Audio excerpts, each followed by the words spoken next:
Berbahagialah orang-orang yang memegang peringatan-peringatannya, yang mencari Dia dengan segenap hati. Hosiana.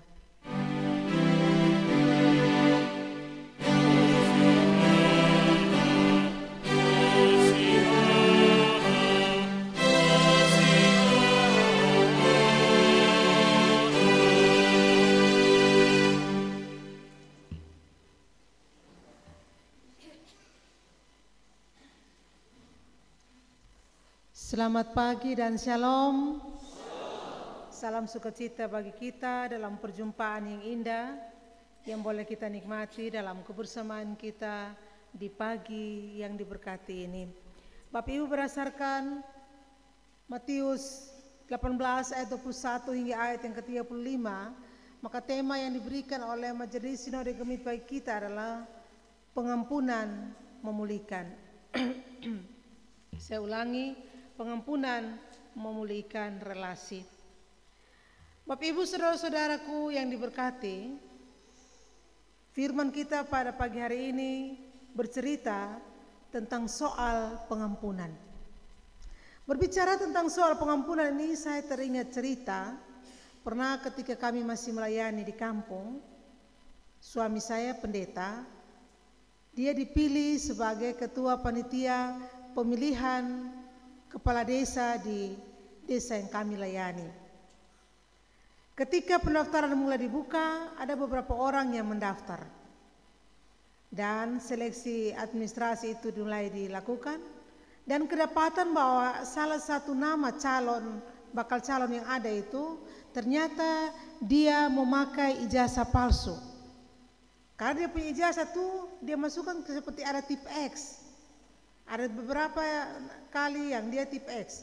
Lalu timbul kecurigaan dan mereka pergi menelusuri, maka kedapatan bahwa ijazah yang dia pakai itu ijazah palsu. Dia ikut ujian persamaan tapi dia tidak selesai dan dia mulai buat ijazah sendiri dengan cara yang tidak benar. Akhirnya ketahuan. Setelah ketahuan, nama dia dicoret. Ketika dicoret dia marah. Dia mulai lapor panitia pemilihan ini kepada camat. Lalu camat panggil, mediasi, selesai. Dia tidak puas ke camat, dia ke polisi. Dia ke Polres Babau, dia lapor lagi. Panitia pergi. Mereka pergi untuk mengklarifikasi dan setelah itu disuruh pulang damai. Dia tidak puas. Bapak itu tidak puas. Sampai di kampung dia mulai buat berita, dia bilang dia benci pendeta itu, dia benci panitia yang ada. Dia marah sekali. Dan beberapa tahun setelah itu maka Pak Pendeta pindah, kami pindah ke Kupang Timur dan tidak lagi berpikir tentang penilaian, tentang penerimaan atau seleksi administrasi dan seterusnya terhadap calon kepala desa yang ada pada saat itu. Bapak Ibu, waktu berjalan begitu cepat. Dari tahun 2008, 10 tahun setelah itu, Pak Pendeta pergi melayani di desa tetangga dari sang bakal calon yang gagal itu. Pak Pendeta pergi untuk memberkati satu pasang mempelai, mana mempelai laki-laki itu adalah anak dari sang bapak bakal calon kepala desa itu. Bertemu lagi. Akhirnya ketika mereka bertemu, Pak Pendeta ini tidak tahu. Dalam kebaktian pemberkatan nikah, tiba-tiba anak dari bakal calon kepala desa itu tiba-tiba napas sesak. Tidak bisa bernapas lagi. Akhirnya kebaktian dihentikan sejenak dan orang-orang datang kasih air, kasih balsem, kasih segala macam. Tidak baik. Lalu suara-suara sudah banyak. Mereka bilang, pergi sudah, kau minta ampun sudah, pergi sudah. Dia tidak mau. Lalu mereka bilang begini, lu mau pi atau lu anak lu sana pi atau lu anak mati. Ini orang-orang yang berbicara. Pak Pendeta tidak tahu. Pak Pendeta sudah turun duduk dan memberikan kesempatan baginya untuk urus sang mempelai laki-laki yang napas sesak. Lalu dia pergi. Dia pergi konsistori, dia minta ketemu Pak Pendeta. Lalu Pak Pendeta juga kaget karena dia ini lagi yang bertemu. Pak Pendeta kaget. Pak Domingus, iya. Kemana Bapak? Bapak, saya mau minta maaf. Maaf apa? tentang soal pemilihan kepala desa. Lalu Pak Pendeta bilang, aduh kok 10 tahun ini, sebuah waktu begini lah, iya selama 10 tahun saya marah Bapak. Saya terlalu benci Bapak, saya sangat jengkel Bapak, saya tidak mau mengampuni Bapak, pokoknya saya marah, betul-betul marah. Lalu Pak Pendeta bilang gini, Bapak saya sudah lupa. Iya, sang Bapak menjawab, Bapak sudah lupa, tapi saya membenci Bapak selama 10 tahun.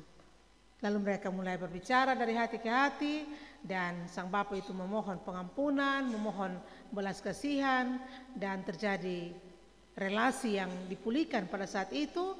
Mereka berdamai, dan setelah itu dengan tiba-tiba saja Bapak mau percaya tidak, mempelai laki-laki itu sembuh. Amin. Ketika Pak Pendeta pulang dan cerita, saya pikir ini cerita omong kosong. Adalah hanya piko omong berdoa sana langsung baik. Tapi itu dalam kacamata kita manusia. Dalam pandangan kita, dalam kacamata iman, segala sesuatu itu mungkin bagi kita, bagi Allah dalam Yesus Kristus. Mungkin.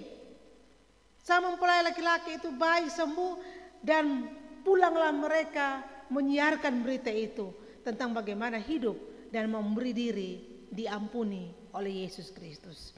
Bapak Mama, saudara-saudara yang terkasih, berbicara tentang pengampunan, kata yang sangat mudah untuk diucapkan, tetapi realisasinya sulit untuk dilakukan dalam hidup kita setiap hari. Betul tidak? Kita omong mengampuni ini gampang. Kok ampuni dia, kasihan, ayo ampuni sudah. Tapi kita mau menerapkan dalam kehidupan kita sulit karena apa? Karena kadang-kala kita manusia ada dalam prinsip utang darah bayar darah, utang nyawa dibayar nyawa, mata ganti mata, gigi ganti gigi. Orang yang hidup dengan prinsip ini selalu tampil dengan sifat yang buruk.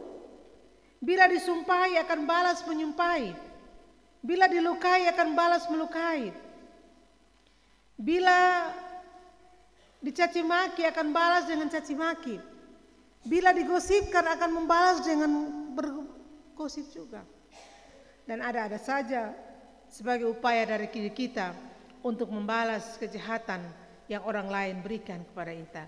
Intinya bahwa seluruh perlakuan yang jahat yang diterima selalu dibalas setimpa dengan apa yang dilakukan oleh orang tersebut.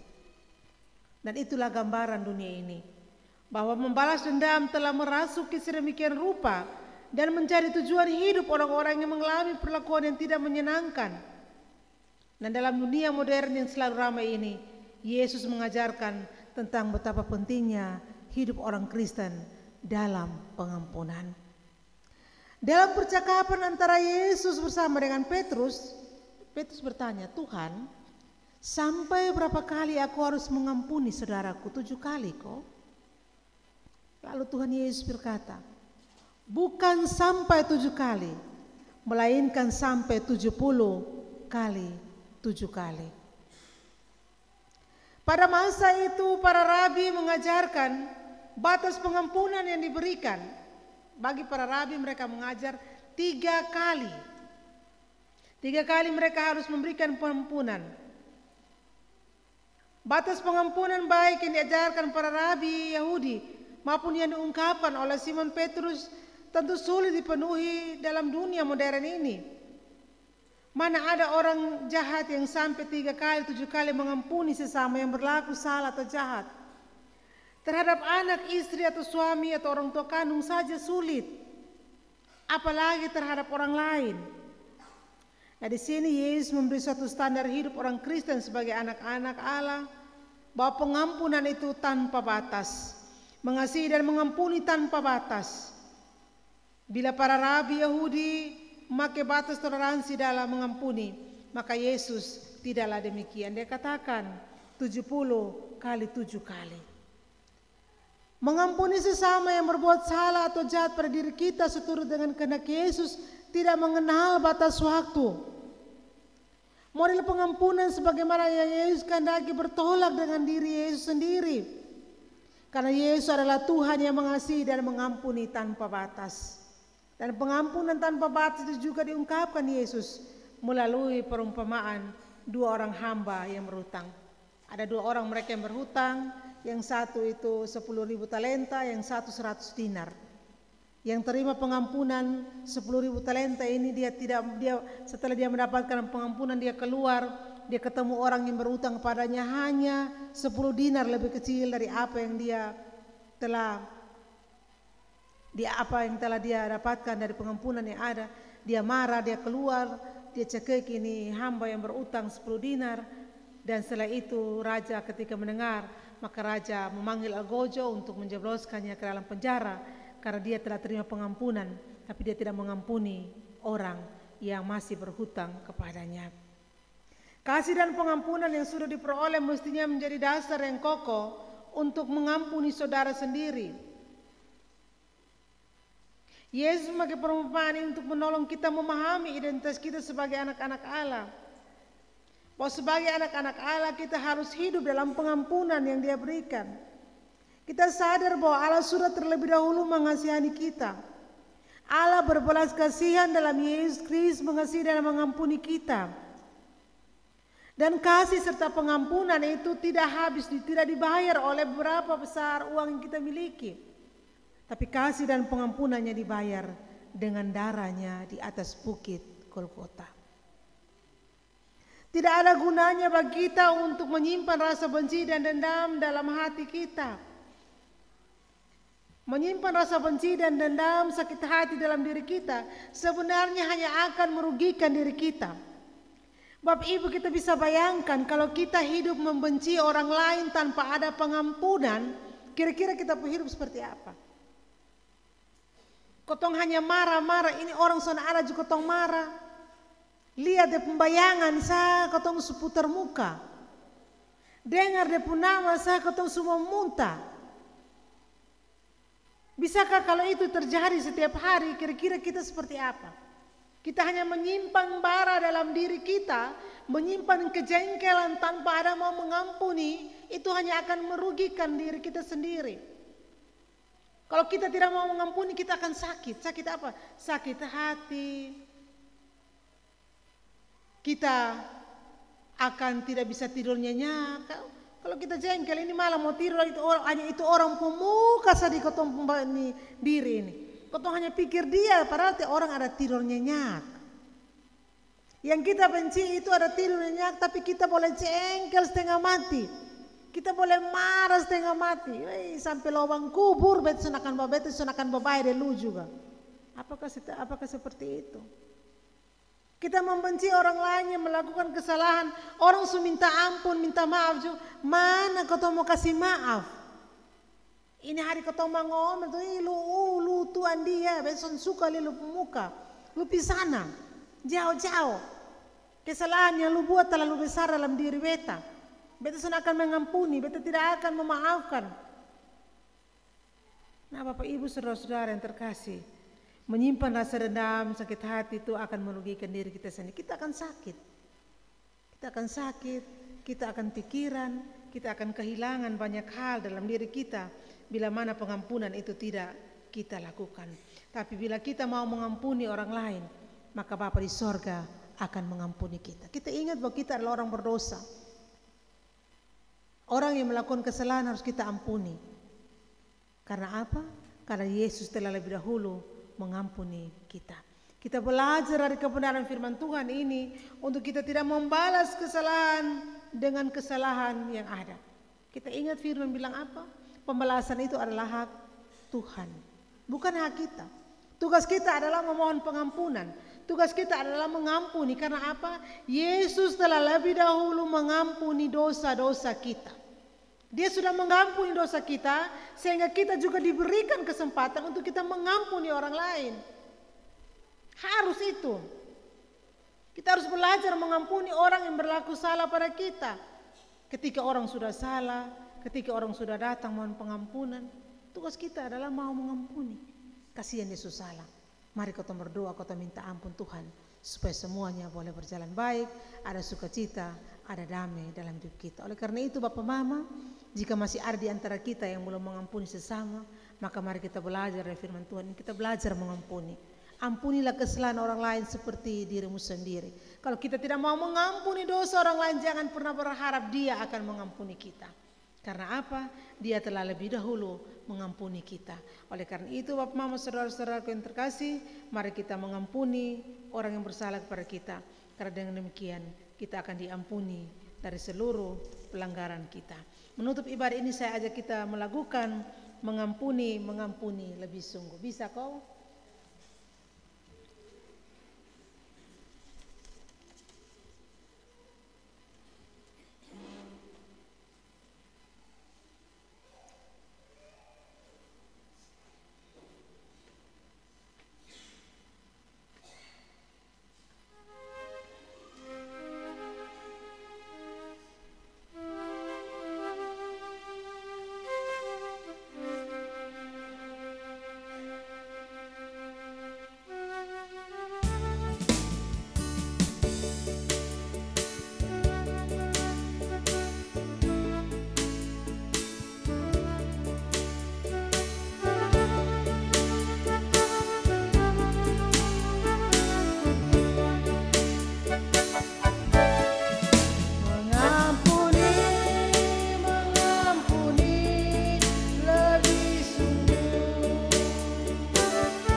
Ulangi sekali lagi.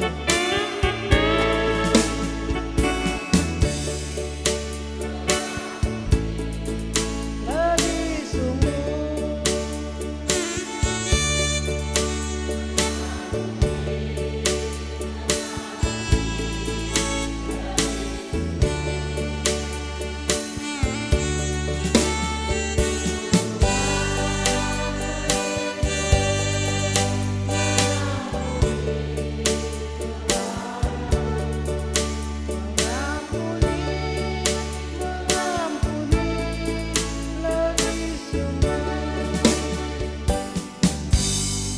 Pulanglah dan belajarlah untuk mengampuni, karena Dia Sang Pengampun dosa kita telah mengampuni kita dari seluruh pelanggaran hidup kita. Amin.